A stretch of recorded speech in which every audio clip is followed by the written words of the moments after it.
In 1932, Washington was under siege.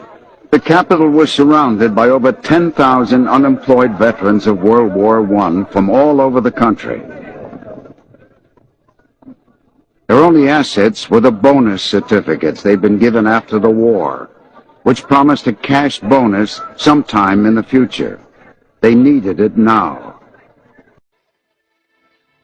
At the end of May 1932, nearly 10,000 bonus marchers occupied the nation's capital, and tens of thousands more were on their way. Washington to get my bonus, and I'm going to wait for till I get it if I have to wait till 1945. What brought you to Washington? Why, to beat the Undertaker, spend the money before the Undertaker gets it. I know who's made this country worth living in. It's just you fellas. Look, makes me so damn mad a whole lot of people speak of you as tramps. By God, they didn't speak of you as tramps in 1917 and 18. No. Take it from me, this is the greatest demonstration of Americanism we've ever had. Pure Americanism. President Hoover was left to deal with the veterans when the Senate rejected their demands. The marchers had stayed, camped out in central Washington.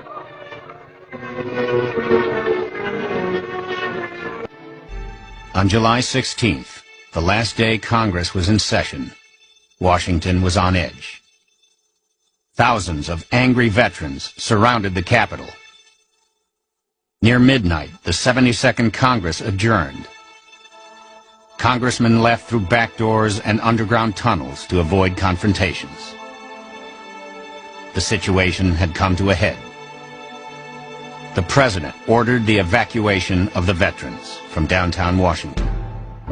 Now you bring in the troops. When MacArthur moved his troops to the affected area, he knew exactly what he was going to do. And he adorned himself in his dress uniform along with his major aide, Dwight D. Eisenhower. The force stepped off at 4:30 p.m. More than 200 cavalrymen spread out across Constitution and Pennsylvania avenues. Behind them came 400 infantrymen, followed up by tanks and armored vehicles.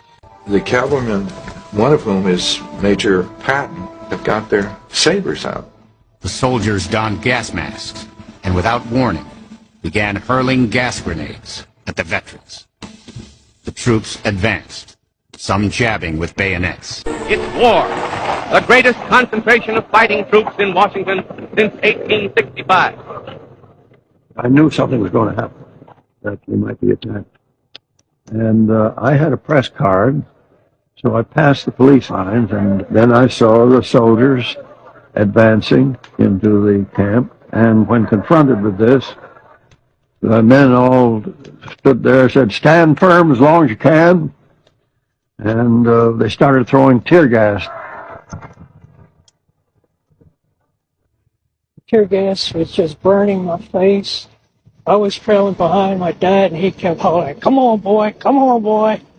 Marchers were choking from the gas, just like the battlefields in France. And so they're being forced out of their shacks by smoke bombs and tear gas, hurled by the troops who have been called out by the President of the United States. I've never seen anything like it. They systematically went down the line, burned up all the tents and all the possessions of the people there. I was thinking of Herbert Hoover when this happened, because his election was in 3 months. I thought this would be the finish of Hoover. The orders of the President must be obeyed, and the roaring flames sound the death knell to the fantastic bonus army. In the shadow of the beautiful dome of the Capitol of the United States of America. The veterans did not believe the country for which they had fought would ignore the plight into which the Depression had placed them. Many did not believe that United States troops would take the field against them. By early evening, most of the marchers had been driven across a drawbridge that led to their main camp. The President does not want MacArthur to cross the bridge. and MacArthur disregards the order. Eisenhower later says that he saw this happen. MacArthur says, I cannot bother with pieces of paper during a military operation. And so he crosses the bridge. All through the camp were scenes of panic. My dad says, let's get the hell out of here. The soldiers are going to kill us. Then troops began to set fire to their wooden shacks. One reporter wrote, the blaze was so big it lit the whole sky. A nightmare come to life. The president looked out a window of the White House in the direction of the fire, then retired for the night. And the roaring flames sound the death knell to the fantastic bonus army that ends so disastrously in the shadow of the capital of the United States of America. The morning after the bonus rout, public sentiment took a dramatic turn against Herbert Hoover. If the expulsion needed a human face, it came in the person of Joe Angelo, whose story was published across the nation.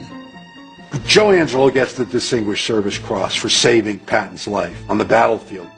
The next morning, Angelo comes to the burned-out field to see Patton.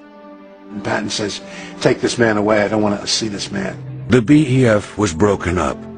The men returned to some city or other, there to roam the streets, hopelessly seeking work or to shuffle in bread lines. There they remain, crying examples not of the need for the bonus, but of the need for a new American system.